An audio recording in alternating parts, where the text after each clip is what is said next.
Аллах Таала бул аятта айтты: "Ва минан наси ман яттахизу мин дуниллахи андада юхиббунахум ка хуббилlah."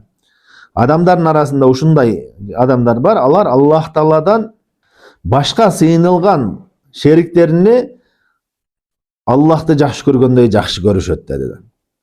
Бул жерде эмне? Аллахты жакшы көргөндөй жакшы көрүүнү Аллах Таала жамандап атат. Ошо мушриктердин кылган ишини айыптуу деп эсептеп атат. Демек, момун адамдар Аллах Тааланы ошондой жалгыз, ихластуу абалда эч кимде шерик кошпостон жакшы көрүш керек экен деген майны келип чыгат. Бул аяттын майнысында эмне? Кээ бир алымдар айтышат, бул аяттын майнысында кээ бир алымдар айтышат, мушриктер өздөрүнүн сыйынып аткан заттарыны мусулмандар, момундар Аллах Тааланы кандай жакшы көрсө, мушриктер ошондой өздөрүнүн буттарын ошондой жакшы көрөт деген майнеде деп айтышкан.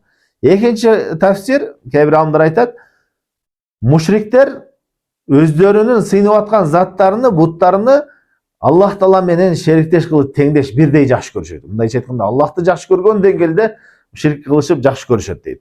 Бул ушул экинчи тафсирде Аллах Таала туурараак дейт. Демек, мушриктер Аллах Таалага ушул махаббада, Аллах Таалага жакшы көрүүдө дагы шерик кылышкан. Башка бир нерселерди шериктеш кылган. Ошон үчүн алар эмне?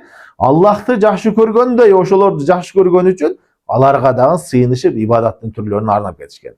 Демек, оулияларга деген, арбактарга деген, тоо ташка бир жерге байланып калган, ошол жерге сыйынып аткан эме, ошол адамдардын жүрөгүндө ошолорго болгон ошончалык улуктоо бар, ошончалык жакшы көрүү бар. Мындайча айтканда, ширк деңгээлинде жеткен. Ошолорго сыйынып кеткендер. Түшүнүктүүбү?